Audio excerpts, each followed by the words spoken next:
Ցավալի է, մարդիկ լավ չեն հասկանում ինչ բան է պատերազմը։ Տարածաշրջանում 200 քանի հազար են եղել 35,000-ի դեմ։ Պատերազմի ժամանակ ինքը չի կարա մենակ շեֆ ասողներով, մեկ էլ արիստոկրատներով յոլա է, թե Հենց մտնում են Հունաստան, Հունաստանը միավորվում է։ ու այստեղ Դավիթը դառնում է Դավիթիկ։ Անապատի աղվեսը ոնց որ առանձին պատմություն է։ Մենք չենք պարտվում, մենք պարտված չենք, գերմանական զինվորը Հաղթելու ենք։ Մուրացկանի պես, ասենք, չսպասես, էլի միջև սաղ ուտեն, հետո նոր քեզ թույլ տան մի քիչ լպստես։ Բարև ձեզ հարգելի հայրենակիցներ։ Բարև ձեզ։ Այսօր մեկ շաբաթյա դադարից հետո հերթական հաղորդումն են գրում։ Դադարն էլ տեխնիկական պատճառով։ Տեխնիկական չէր, զբաղվածություններին։ Տեխնիկական էր, թեման չենք կարած։ Չէ, կանում որ տեխնիկա ստեղ կա, կարող մտածեն ինչ որ բան փչացել էր։ Չէ, զբաղված էին։ Չէ, դե փչացել էր, ձայնային խնդիրել ունենք, չնայած դա մյուս հաղորդումները չէր խանգարում։ Չենք նայել, գրել ենք նախորդ հաղորդում։ Ամենայն դեպս նորից վերսկսում ենք։ Вообще-то այսօր խոսալու ենք Դավիթ Գոլիաֆի մասին էլի։ Դե այդքան էլ Դավիթ Գոլիաֆ չի, Դավիթ ու Գոլիաֆը։ Երկրորդ համաշխարհայինի ժամանակ իտալացիները ավելի շատ իրեն Գոլիաֆը չէին, իրենք պրոստը շատ էին։ Չէ, մենք Դավիթ Գոլիաֆի մասին ենք խոսում, որովհետև նայ, օրինակ Վիետնամում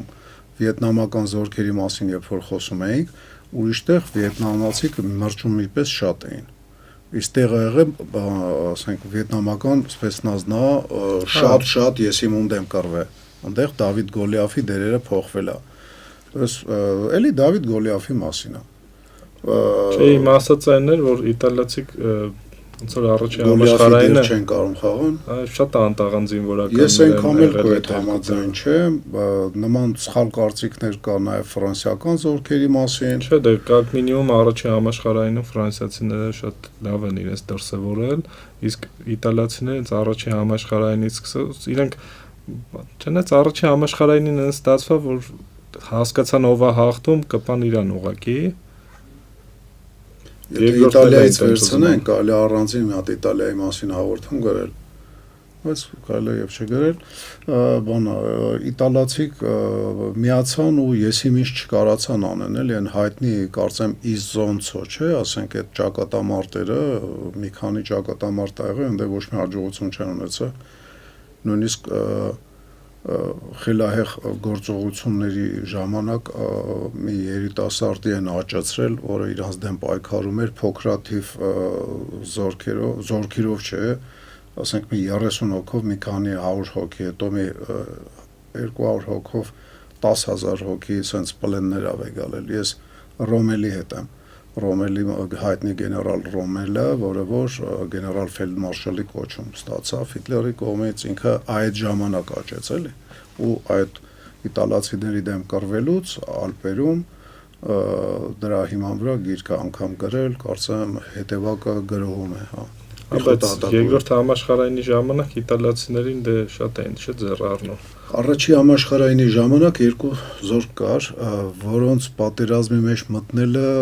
ավելի գլուխցավանք էր իրանց դաշնակիցների համար, քան բանը, մեկը իտալիան էր, մեկը ռումինիան էր։ Օրինակ Ռումինիայի մասին ասում էին, բանը հանգարց Ռումինիան չմտնի, որտեղ մենք ինքնապաշտպանությունով ենք զբաղված, իսկ որ Ռումինիան մտնի պատերազմի մեջ, մենք ստիպված պետք է համ իրանց պաշտպանենք, համ մեզ։ Դա ռուսական զորքերի հարավ-արևմտյան ճակատի Բրուսիլովի ճակատի, ռազմաճակատի զորքերի սպաների մեջ տարածված անեկդոտ էր։ Նույնը իտալացիների մասին էր խոսքը, բայց ամենայն դեպս իտալացիները որպես այդպեսին աչքի են ընկել նաև բանը գաղութատիրական այդ պատերազմների ժամանակ, երբ որ գաղութատիրական չէ, այդ գաղութատիրական համակարգի փլուզվելու ժամանակ, որպես վարձկաններ շատ լավ իրենց դրսևորել են աֆրիկյան, ասենք, մայրցամաքում, որպես խիզախ զինվորներ կռվել են տարբեր նույն Դենանի մոտ են, ասենք, մի քանի, ասենք, տասնյակ իտալացիներ եղել, հարցը իտալացի զինվորի մասին չի խոսքը, հարցը նույնիսկ իտալական զորքերի մասին չի խոսքը, հարցն է նա, թե ովքեր էին հրամանատարները, հրամանատարական համակարգը Իտալիայի վերջի մոտավորապես 150 տարի ոչ մի ձևով աչքի չի ընկել դրականով։ Երևի այդտեղից է գալի նման, ասենք, բացասական կարծիքը ու բացասական պրակտիկան էլ էլի։ Հիմա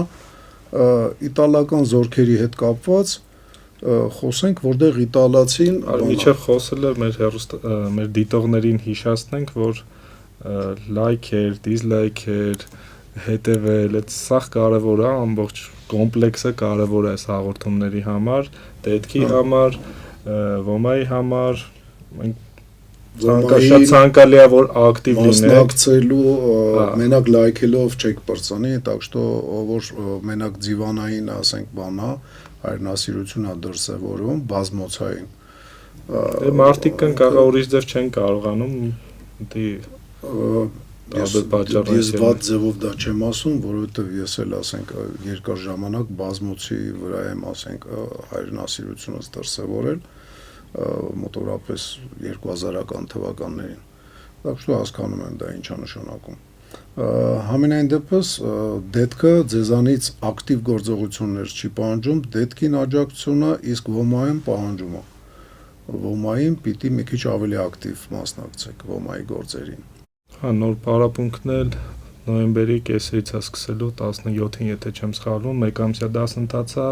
12 պարապմունք ընդամենը։ Իսկ հրետանավորներինը։ Հրետանավորներինը ցավոք սրտի դեռ չեն կարողանում քանակավաքել։ Չի ավակվում։ Հրետանավորների խումբը հաշվի առնելով, որ ականանետային խումբը ավակվում,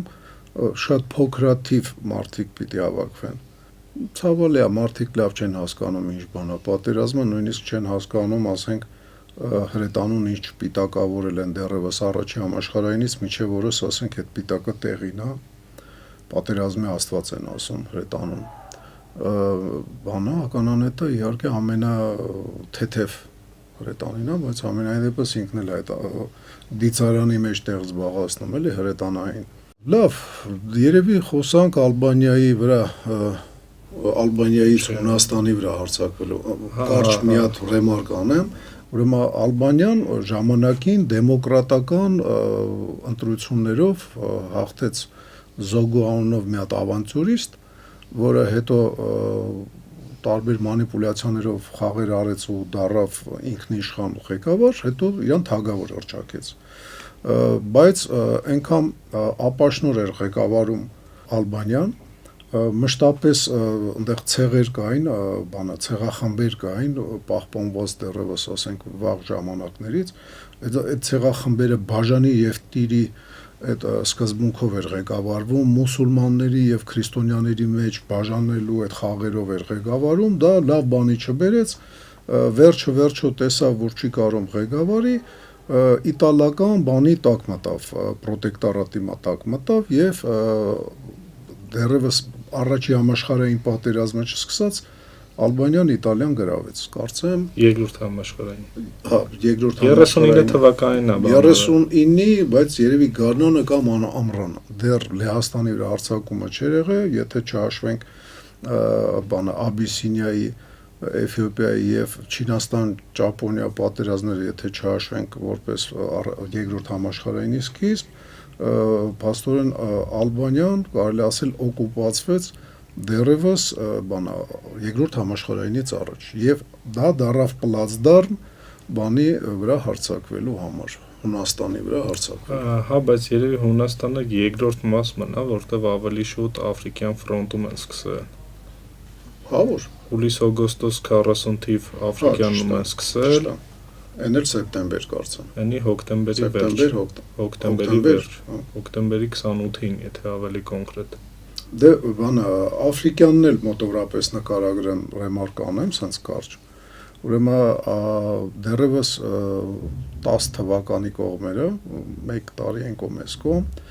ասում են ընդ հայտնի Աթաթուրքին, հետագայում հայտնի դառած Աթաթուրքին նույնիսկ ծեծել են իտալացիք, թուրքական զորքերին ջախջախիչ հարվածներ հասցնելով գրավել են Լիբիան։ Լիբիան գրավելը դարձնում է կալվածքա բանա ոնց են ասում կալանիալնի պետություն։ գաղութատեր պետություն ա դառնում Իտալիան եւ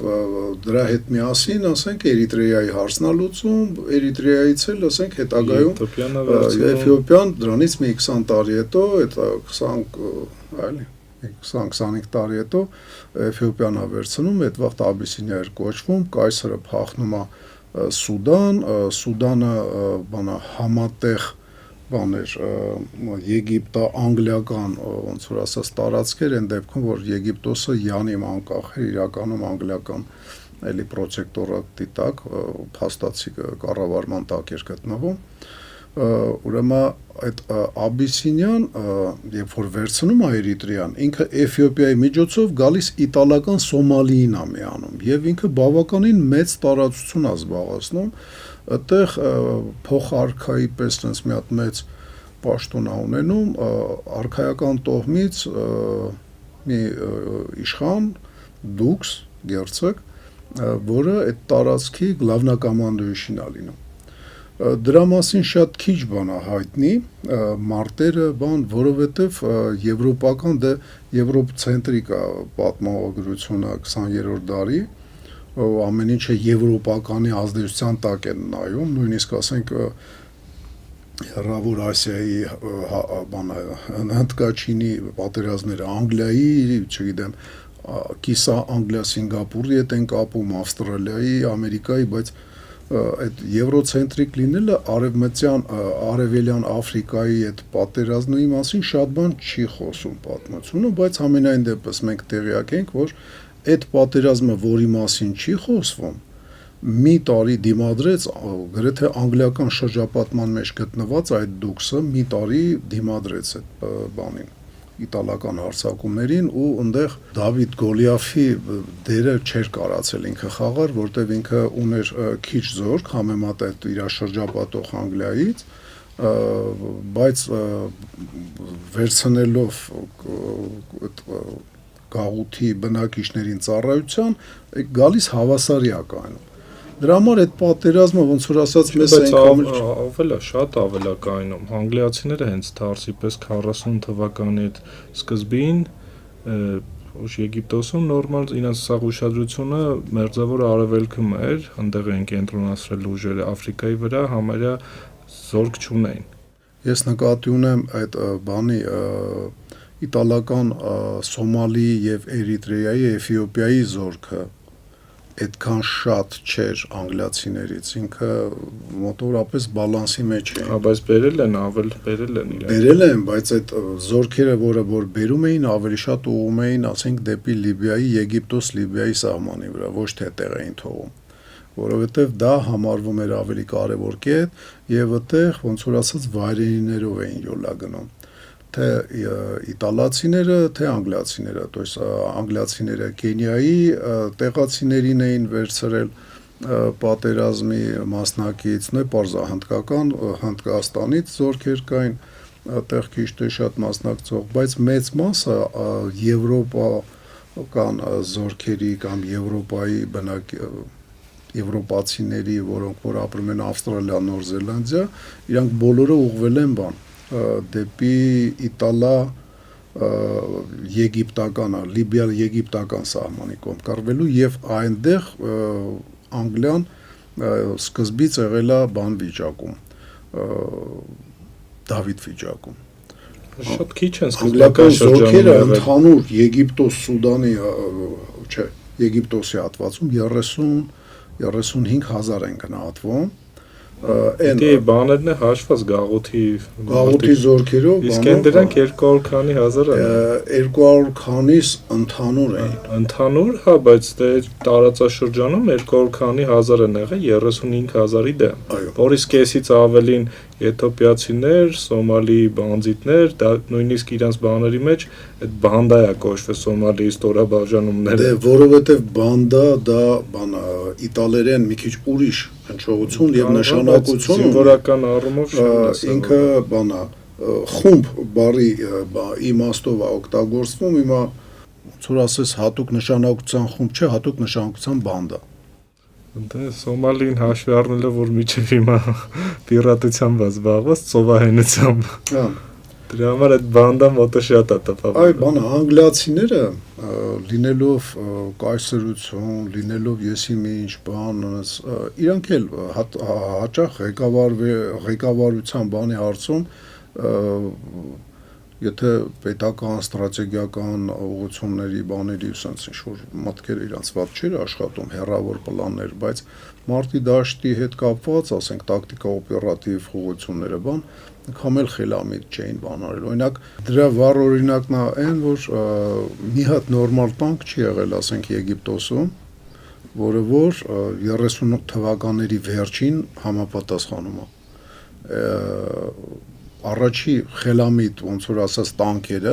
այդ ճակատում որ հայտնվել են արդեն կարծեմ 43 թվականին թե 42-ի վերջ ամերիկյան Շերման տանկերն են հայտնվել։ Միջև է տեղել են բանի հետս Ատլանտ անգլիացիների դաշնակիցների մասին ես խոսում։ Ամերիկացիք Շերմանը Չէ, գերմանացիները միջև այդ բերել էին էլ իրենց։ Չէ, գերմանացիք միջև էին բերել, հա, բայց ասենք իտալական տանկերը եսիմ ինչ չէին։ Իտալացիները տանկետքով են ավելի շատ։ Դա եմ ասում, եսիմ ինչ չէին, բայց անգլիական բանից տեխնիկայից ավելի լավ էին իրանք։ Որտեղ հրաձգային նույնիսկ Աֆրիկան ոնց որ իրանք ունեցել են զրահատեխնիկա, բայց ունեցել են 20 BT-26-ի կարգի տանկեր, սովետական, ռուսական BT-26-ի կարգի թեթև տանկեր, որ չգիտեմ, սկիզբ զրահ չունի իր վրա, էլի նորմալ ասենք բանը մոսինով կծակես, այդ տիպի ասենք բանը տանկեր են եղել։ Կարճ ասած, տենց հիմար բաներ շատ են արել անգլիական ղեկավար, կարելի է հիշել, ասենք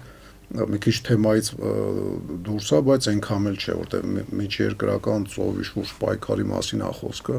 օրինակ Մալտան կարևորագույն, ասենք, կղզի հանգույց լինելով Իտալիային, երբ որ Իտալիան բացահայտ դառնում է դաշնակից, Իտալիայի նավատորմը զսպել, իսկ իտալական նավատորմը գրեթե չէր զիջում անգլիական նավատորմին, գրեթե չէր զիջում իր տեխնիկապես զարգացածությամբ, իտալական զորքերը տենց ոչ մի բանով աչքի չընկան, իսկ իտալական նավատորմը հələ հարց է, էլի, ասենք, եթե Տորենտո բանում ծոցում չոչնչացնեին իրանց նավատորմի կարծեմ 1/3-ը անգլիացիք, հələ ինչ կլիներ։ Այ բանը Մալտա կղզիում մի հատ կործանիչ ինքնաթիռ չեն ունեցել, մի հատ նամուշի համար, ու բանը իտալացիք բանը իրանց այդ կուկուրուզնիկ բաներով, ռմբակոծիչներով, այն երկու հարգանի թևեր ռմբակոծիչներով, որ Երկրորդ համաշխարհայինի ժամանակ այդ ռմբակոծիչից ոչ գերմանացին է ունեցել, ոչ սովետը, իրանց համար էդի այնց անցած էտապ էր, էլի մի ուրիշ ձևի։ Դրանից առաջ Եվրոպայում վերջի այդ ռմբակոծիչը որ կռվել է, Իսպանիայի քաղաքացիական պատերազմի առաջի տարիում է կռվել։ Հետո արդեն երկու թևով ինքնաթիռներն էին կռվում։ Թե ռմբակոծիչ, թե բան։ Ես չեմ ասում այն բանը սովետական եւ ոչ միայն սովետական հետախույս էտաժերկեքը են երկու հարգանի կուկուրուզնիկ կոչվածները, բայց ռմբակոծիչ, բան, իստրիբիցել, բանը, կործանիչ, այտենց թևավոր մենակ Անգլիան ուներ, այն էլ Մալտայում, այն էլ սկզբից вообще չուներ, հետո պահեստում հայտնաբերել են ящикների մեջ, բանը, լրիվ անսպասելի սնունդ ման գալուց սննդի պահեստում հայտնաբերել են բանը մեծ ուպակովկեքով ящикներով այդ բանը 4 թևանի, ասենք, կործանիչներից նոր էս խեղճ 4 թևանի կործանիչները, կուկուրուզնիկները հանել են իտալական բանը վիսոտնի բամբարդիրովշիկների հետ, ասենք, կռիվ են տվել, Պրիտոմ իտալացիք 100-ից ավել օդանավ էին օգտագործում ամեն օպերացիայում, ուժ այս 4 կործանիչները, չգիտեմ, այդ երևի բանը 5 սմենով մեջը պիլոտ էր փոխվում, որ կարողանար գոնե մի բան անել, էլի։ Ոբշեմ անգլիական բանն էլ ղեկավարությունն էլ, ընդ որտեղ ծանոթով, որտեղ իծն է, փողով, բանը մարդիկ են նշանակվում կամ ասենք 4 թուշ պաչելով մարդիկ են նշանակվում, ոչ թե իրանց գիտելիքներով եւ մարտական, ասենք, գործողություններում աչքի ընկածությունով, այնտեղ լինում է այն ինչ որ լինում է, այն ինչ որ պատմում եմ, այդի քծնողների բանա ազգական կապերի, չգիտեմ, լոյալությամբ բանա իրար հետ մի գաղափար ունենալու հետևանքներն այլ ասենք քաղաքական ղեկավարության եւ ռազմական կոնկրետ անգլիացիներին, իտալացիների այնտեղ էլ արիստոկրատիան էր, բախտները բերել են իտալացիների մոտ ավելի վատեր վիճակը։ Հա, ավելի անտաղանդ է։ Չէ, Անգլիան քանի որ փուճուր երկիր էր եւ ինքը մեծ կայսրություն էր, ինքը բացի այդ արյունով ու բաներից պատերազմի ժամանակ ինքը չի կարա մենակ բանը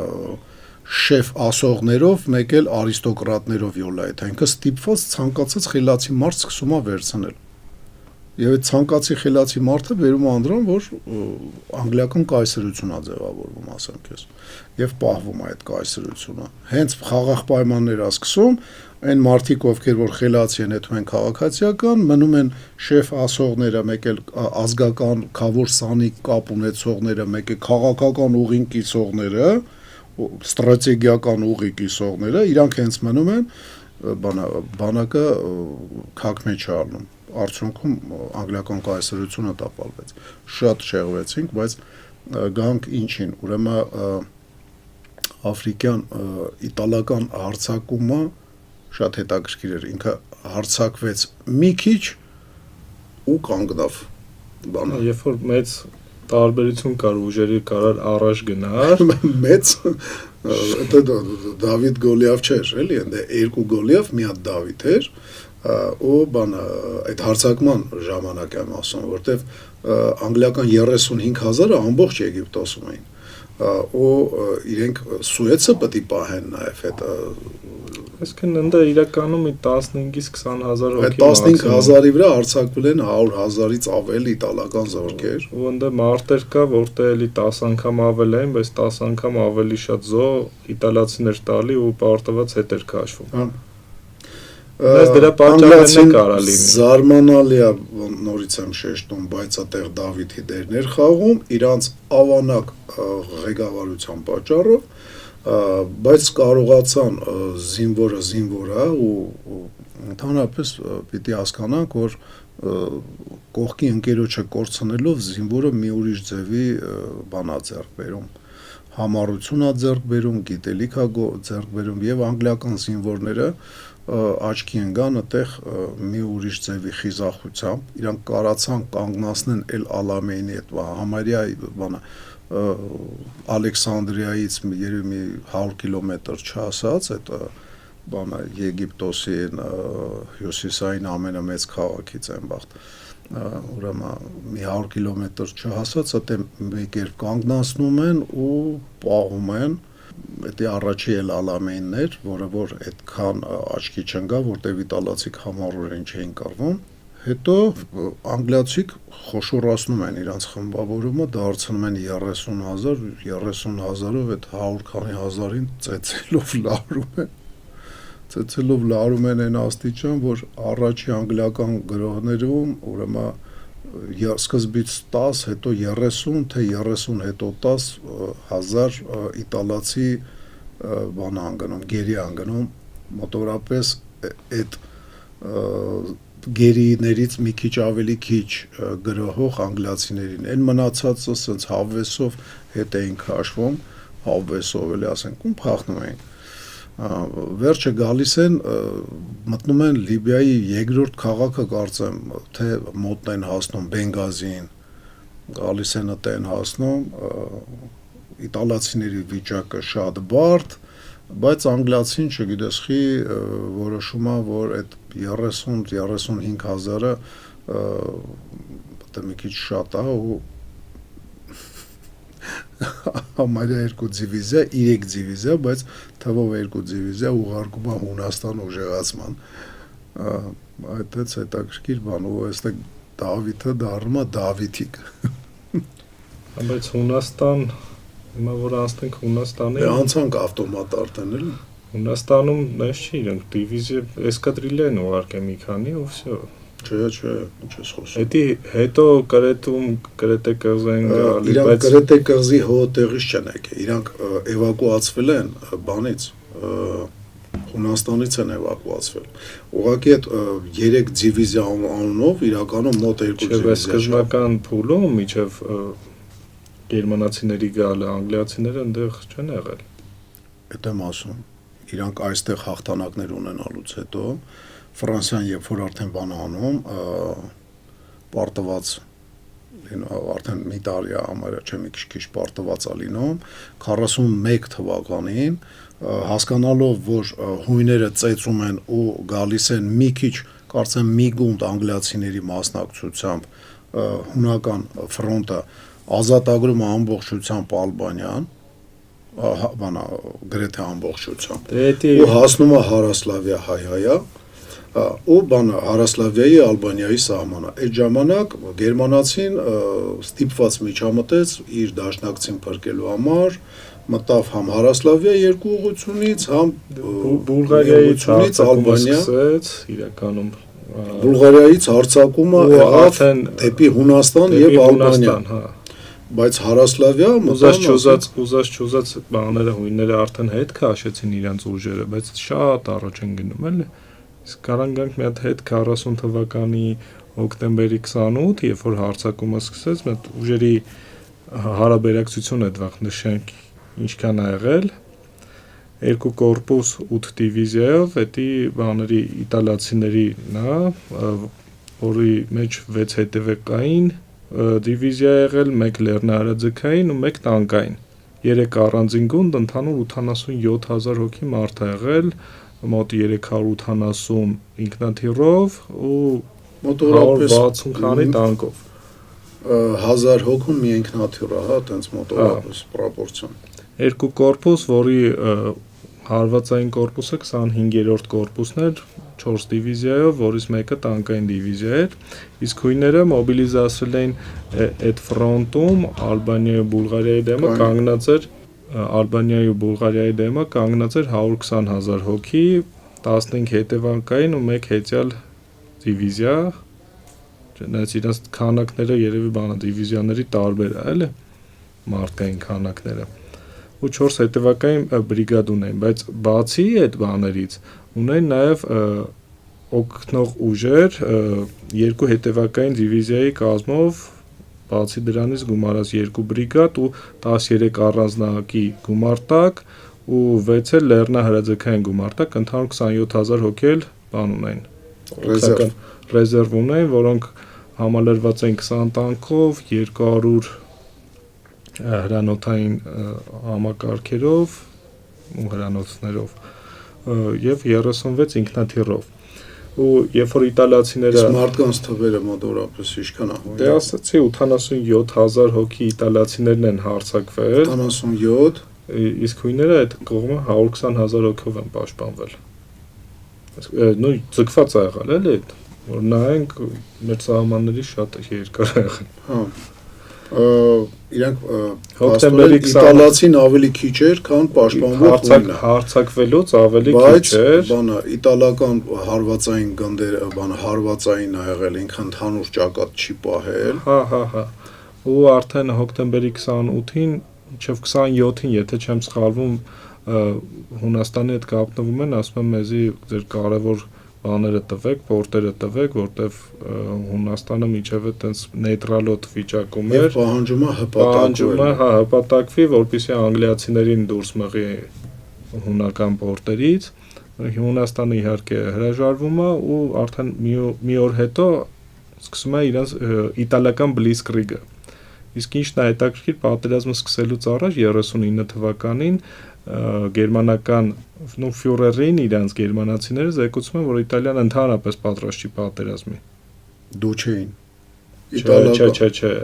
Գերմանացիները Ադոլֆ Հիտլերին իր դաշնակիցների պատրաստվածությունն էլ էր կարևոր, ներկայացնում են, որ դու չեն ընդհանրապես պատրաստ չի Իտալիան իր գլխավոր հրամանատարով պատրաստ չի պատերազմին ու բան չէր փոխվել 40 թվականին։ Ու այդ ընթացքում դու չեն որ նայում է ֆյուրերը մյուս դու չեն, Գերմանիայի դու չեն, ինչ է անում, ինչքան տարածքներ է վեկալում, իրաց մոտ մեծ հռոմեական կայսրությունը վերականգնելու բան կար, ծրագիր կար, դրա համար ավելի շուտ իրանց մոտ ծրագիր կար, միջերկրական ծովը դարձնեին իտալերեն ինչ-որ բառ կա, որը նշանակում է մեր ծով, то есть իրանք ուզում էին սաղափել իրենց։ Գալիս է հռոմեական կայսրությունն են ուզում վերականգնեին իր սահմաններով, դրա համար նույնիսկ 39 թվականներ, թե 40-ի սկիզբ էր, որ ֆրանսիացիների վրա հարձակվեցին, արդեն ջարդված Ֆրանսիային, բայց նույնիսկ այդտեղ չկարացան 40 թվականի այդտեղ չկարացան նույնիսկ ծեծեն, որտեղ Ալպերում ֆրանսիացիները իրենց լավ ջարդ են տվել։ Ու այնտեղ էլ Դավիթ Գոլիաթ ֆիճակը իտալացիք մոտավորապես երկու անգամ ավելի մեծ ուժ են ունեցել, պլյուս ռեզերվներ, ֆրանսիացին արդեն ջարդված ֆրանսիական երկու դիվիզիա ու ստացվեց, որ ֆրանսիացիները հանձնվան գերմանացիներին, ոչ թե իտալացիներին, իտալացիների պլանը, որպեսզի Ֆրանսիայի հարավը վերցնելը չստացվավ։ Ու հետո տեսնելով պատմական իտալական տարածք է, Նիցայի բանի, դա ֆրանսիական կարծեմ Նապոլեոն III-ի ժամանակ Վենետիկը Իտալիային վերադարձնելու նպատակով Ֆրանսիան օգնում է, դրա օգնության դիմաց այդ Լազուրնի բերեկ կոչված բանանում Սավոյան իշխանությունը։ Ու արդեն երբ որ տեսնում է Մուսալինին, որ Հիտլերը Բալկաններ է մտնում, այս պլաններ ունի, մի տարի հետո 41-ին պետք է արդեն Բալկաններում գործողություններ աներ, վրազում է իր հրամանատարներին ու համապատրաստից մտնում են Հունաստան։ Ու սպասում են, որ շատ արագ հույներին կջարդեն, ներքին խռովությունների պատճառով, բայց հենց մտնում են Հունաստան, Հունաստանը միավորվում է։ Մի րոպե, արժե երևի բան անել, նաև դու չի նախանձը, չէ, ասենք։ Հա, դա ինքը նախանձով էր նայում, ես դրա համար ինքը Ֆրանսիային 44, չէ, 45 օրվա մեջ ոչ միայն Եվրոպայի ամենաուժեղ երկրին հաղթեց, թվով ավելի քիչ լինելով, ասենք, ուղղակի ավելի լավ կազմակերպչական ունենալով։ Սա Եվրոպան կարելի ասել ցամաքային գրավել էր, Իսպանիան էր մնացել, Իսպանիան դա էլի ֆաշիստական էր, Իտալիան ձեռքին տալի, բանը Իսպանիայի ազդեցության տակ, փաստորեն ֆաշիստական ազդեցության տակ, չնայած Անգլիայի հետ 5 կապեր ունեցավ։ Հա, հաստատին նախանձից ելնելով, որպեսզի Իրանը մի փայ հասնի, նույնիսկ խոսքը ասում է մտածում են շատ արագ է պատերազմը բրծնելու, էլի երկար չի տևելու, ասում մի քանի հազար զոհ պետք է ունենանք, որ մենք էլ այդ կլոր սեղանի շուրջ տեղ ունենանք, բանակցությունների մեզ էլ մի բան հասնի։ Դրա համար շատ արագ Հունաստանի վրա հարձակվում են, բայց երկու օրվա մեջ Ալբանիայից մտնում են սկզբնական փուլում այդ առաջի օրը հաջողություններ են ունենում, որտեղ իրենց դիմավորում է սահմանապահ զորքերը, այսինքն ոչ միտեղ այդ մեծ ուժի դեմ ոչ մեկ չի պայքարում, թողում են մի քիչ առաջանան ու հակահարված է լինում, կանգնացնում են ավելի ճիշտ։ Հետո հույները երբ որ հասկանում են, դա արդեն նոյեմբերի 1-ին, երբ որ հասկանում են, որ ոչ մի բան շատ թույլ են իտալացիները, սկսում են հակահարված հասցնել, այսինքն пассив պաշտպանությունից անցնում են ակտիվ պաշտպանության ու հետ են շպրտում մինչև Ալբանիա։ Նոյեմբերի 7-ին արդեն հարձակումը իտալական Զախլիբնուցը ասած կայնացնում են ամբողջովին, իտալացիները հետ են շպրտվել արդեն ամբողջությամբ ձախողվում է ու արդեն հոկտեմբերի 14-ից իրենց արևելյան Մակեդոնիա շրջանից, որը իտալացիների ձախ թևն էր, իտալացիներին ծեծելով շպրտում են Ալբանիայից համարյա դուրս։ Համարյա բերում դայեղ են անում Հարասլավիայի սահմանին։ Հա, իտալացիները այդ ժամանակ արդեն այդ բրծնում է 40 թվականին դրանով, իսկ 41-ին էլի ակտիվ հարձակումներ են սկսում, հունվարից է սկսում, այդ ժամանակ արդեն 26 դիվիզիա էր կռվում հույների դեմ, 15 հունական դիվիզիայի դեմ։ Դա Դավիթ Գոլիաթը, իսկ մարտաքանակով կես միլիոն իտալացի կռվում էր 200,000 հույնի դեմ։ Բայց էլի հաջողություններ ոչ մի տիպի չեն հասնում, հասնում են, բայց հույները, հա, հույներն են հասնում, հույներն են հասնում ու արդեն ստիպված Մուսոլինին ոչ մի տիպի չէր ուզում օգնության դիմեր երրորդ ռեյխին, բայց դե գնում հանդիպում են, դիմում են բանին, փող են վեկալում, հələ որ ուժային բան չեն անում։ Դե հույներն էլ տեղները նստած չեն, իրանք էլ անգլիացիների, բրիտանացիներին են դիմում, բրիտանացիները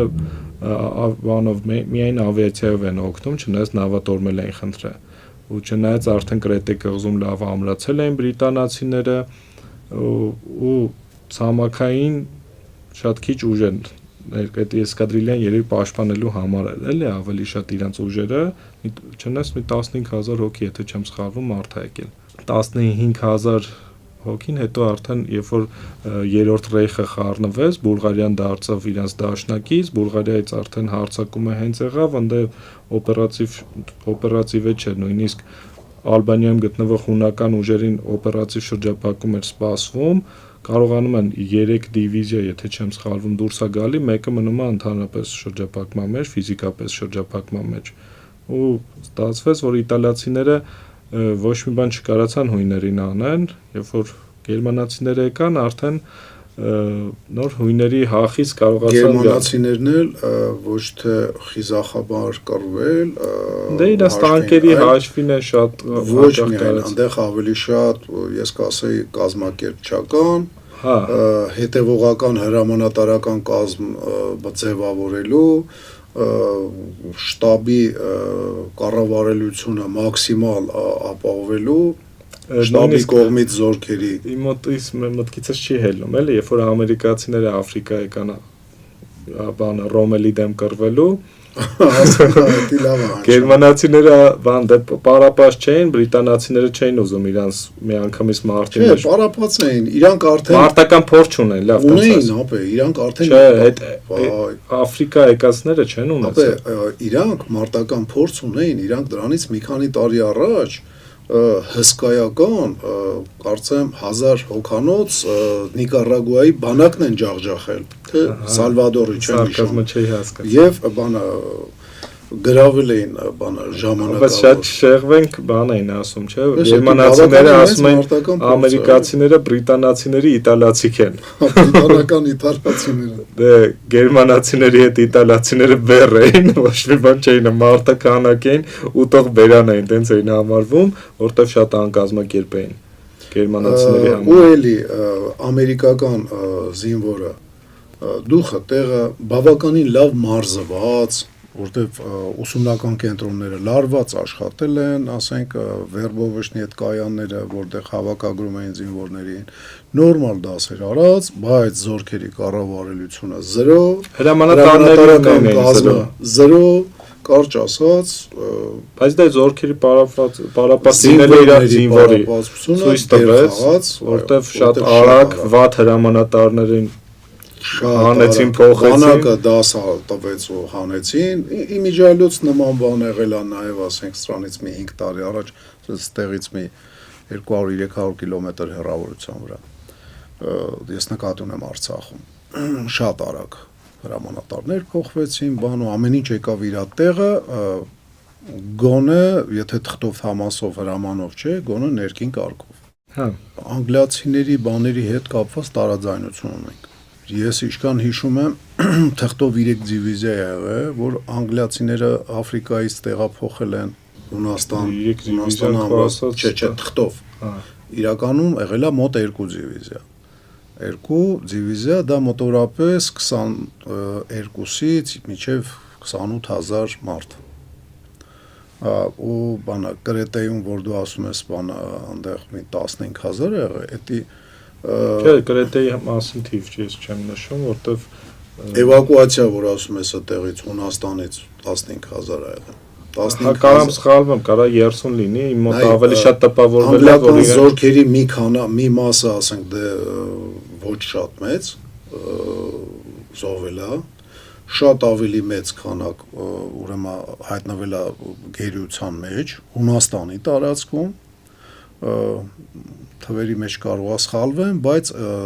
զոհվածներով, անհայտ կորածներով եւ գերիներով մոտավորապես մի 10000 հոգի անգլիացի բանում Հունաստանում անգե։ Օրական 50 կիլո 3 օրվա մեջ 150 կիլոմետր նահանջ են։ Բավականին լուրջ բանը խնդրեմ են։ Ճրտիկ տված փախնում են։ Եվ հետո որ իրանք տեղափոխվել են Կրետե կղզի, այնտեղ եղել է 35000-անոց խմբավորում, որից երևի 30000-ին մոտ անգլիացի են եղել։ Հույները այդքան մեծ թիվ չեն կազմել։ Ու այդ տեղել մի 15000, կարող է մի քիչ ավել, էլի գերության մեջ են հայտնվել, չեն կարացել բոլորին էվակուացնեն։ Էվակուացրել են մեծ մասամբ անգլիացիներին, բայց մնացածների մեջ էլ այդ գերության մեջ այդ 18000 հոգի, այդ 18000-ից կեսից զգալիորեն ավել անգլիացիներ են էլի հայտնվել գերության մեջ։ Դուք բանը անգլիական խմբավորումը, որը Աֆրիկայից տեղափոխվել էր Հունաստան, լուրջ ջախջախիչ, ասենք, պարտություններ կրեց Հունաստանում եւ Կրետե։ Կրետեի մասին, Կրետե կղզի օպերացիայի մասին կարելի է հետո առանձին հաղորդում գրել, որտեվ ինքը աչքի անգե բանով էլի հերոսական պահվածքով գերմանական, ասենք, դեսանտայինների եւ հերոսական դիմադրությունով, ասենք, իրանց երկուսն էլ հերոսաբար կռվել են։ Երբ որ բանը սովետի ժամանակ ինձ քիչ էր մնում, ասենք, պատժեին մի անգամ, որ ես 8-րդ թե 9-րդ դասարանում ասեցի, բանը Ստալինգրադում հերոսաբար սովետական զորքերը կռվում էին հերոսաբար կռվող գերմանացիների դեմ, բանը պատմության դասատուն ընկավ մեջքի վրա, կողքերը նայեց, հետո դիրեկտորը կանչել էր մոտը խոսալու ինձ։ Բայց հերոսաբար են կռվել։ Գեորգի Լազարևիչը ասում էր, դու չես հասկանում ռուսերեն, չես հասկանում, ասենք։ Չի կարավ բանը ֆաշիստը ասենք հերոսաբար կռվի։ Բայց դի պետական քաղաքական։ Չէ, իդեոլոգիա հասկանալի է, բայց բանը ես ունեց սուս մնացի, ճիշտ ասած, հարգելով մեր դպրոցի տնօրենին, իրոք հարգում էի, նույն ձևով Կրետե կղզին հերոսաբար դիմադրություն են ցուցաբերել անգլիացիները եւ հույները եւ հերոսաբար գրավել են գերմանացիք։ Ինքը այտենց երկարաժամկետ չի եղել ոնց որ Ստալինգրադը, բայց էլի բան էլի գլուխ գողալու տեղ է երկուսի համար էլ, 3-ի համար էլ։ Համենայն դեպս հիմա գալիս ենք,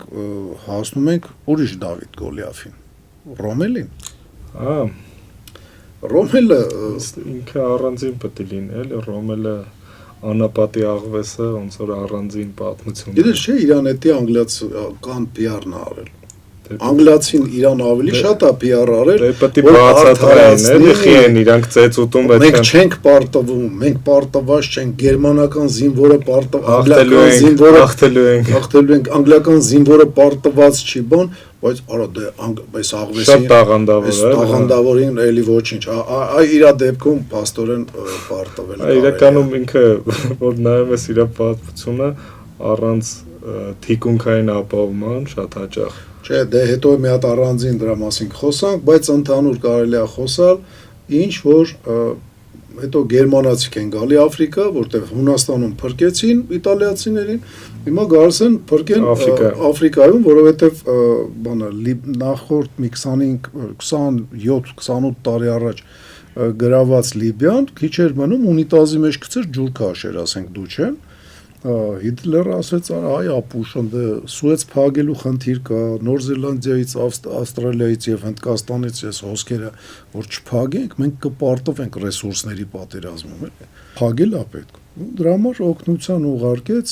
սկզբից Ռոմելին մի դիվիզիայով, հետո եւս մի հատ դիվիզիա ուղարկեց։ Ռոմելը լկտիաբար այդ մի դիվիզիայով հարձակվեց իտալացիներին որպես դավեսկա հետևից քաշ տալով իմիջիայլոց այդ Հունաստանում պարտվելու ժամանակ մոտորապես այդ ժամանակ բրծավ իտալական Էրիտրեան եւ Սոմալին համարյա մի տարի այդ դոքսը այդ թագավորական ընտանիքից չեմ հիշում անունը, Armor-ը ինչ էր ստաս բայց բավականին լուրջ տաղավարի, ասենք, կերպար էր էլի, ինքը փախնելու հնարավորություն ունենալով չի փախնում, զորքերի հետ կապվում է, զորքերի հետ էլ, ասենք, անգնում է գերության մեջ ու գերության մեջ ինչ որ հիվանդություն ա բռնում, դե Աֆրիկայի է տենց դժվար բան չի ու տենց մահանում է նորմալ բուժօգնություն չստանալու պատճառով։ Մի տարի դիմադրեց արդեն Դավիթ Գոլիաֆ պայմանները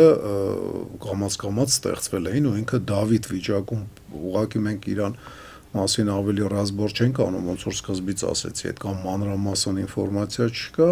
բացի դրանից, ասենք, բոլա էլի էս խայտարակությունը իտալացիների մասին որ պատմում ենք, այդ այնտեղ հերոսաբար են կռվել, բայց էլի խայտարակություն էր, էլի դրա համար այդ անունը չեմ ուզում, այդ պարտված դոքսի գերցգի բանա, ոնց որ ասած իր ոսկորների վրա խաղանք էլի, պարենք, так что բավարարվենք այս բանի իտալական պարտված զորախմբով Լիբիայի եւ Տունիսի հատվածում եւ ասենք գանք հիմա անգլիական պարտվածներին, որոնք Ռոմելից 3 անգամ ավել ուժ ունենալով դողում փախնում են Ռոմելի առաջի հարվածներից այնտեղ մի հատ քաղաքում Ռոմելի զորքի չափ շրջապատման մեջ Նոր Զելանդացիներին են թողում երկու անգամ ավել փախնում տեղեր անգլիացիները հերոսաբար կռվել են էլի չեն հանձնվել փախել են բայց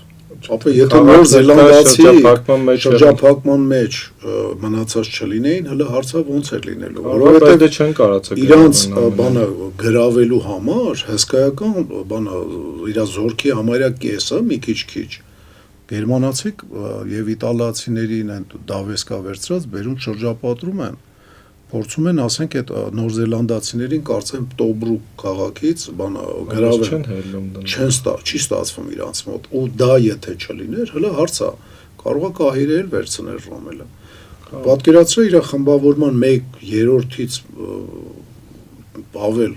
զորք մնում է այդ Նոր Զելանդական դիվիզիան պահելու համար գրավելու համար պետք է առանձին խոսանք այսօր երևի այսքանով վերջացնենք թող վերջապես կարճ հաղորդում լինի հա բանը դա բանը ինչի համար մենք սրա մասին sense բան ենք անում իրոք էլի ասենք այդ Դավիթ Գոլիաֆը sense մեկ sense էր բայց նաև ուզում եմ բան անեմ էլի նայեք անպարտելի զորք չկա անգլիական կայսրությունը այդ ժամանակ աշխարհաբեկ էր այ ամերիկան հիմա ավելի թույլ է քան այն վաղ անգլիան էր բայց իտալացիներին որոնք ռումինացիների հետ հավասարազոր sense բան էին առաջի համաշխարհայինում ընդամենը 20 տարի հետո լավ ծեծվեց իտալացիներից անգլիական կայսրությունը այդ կայսրությունների վրա հենվել ու իրանց ապավինել, իրանց հույսով մնալ, ոչ մի բան չանել, կարճ ասած, հիշեք էլի, որ sense բաներ էլ ալինում կայսրությունների հետ։ Հետո մի քանի տարի առաջ մի հատ ուրիշ հյուսիսային կայսրություն կար։ Իրա վրա են հույսները։ Հիշում եք, տենց բան կար կայսրություն։ 100 տարի առաջ էլի անգլիացի, ֆրանսիացի իրանց վրա են հույս դրել։ Կարճ ասած, այն որ ասում են եղունք ունես գլուխդ կորի, մի քիչ ճիշտ չի, եղունք ունես կդրի, որտեվ հարմար չի եղունքով, բայց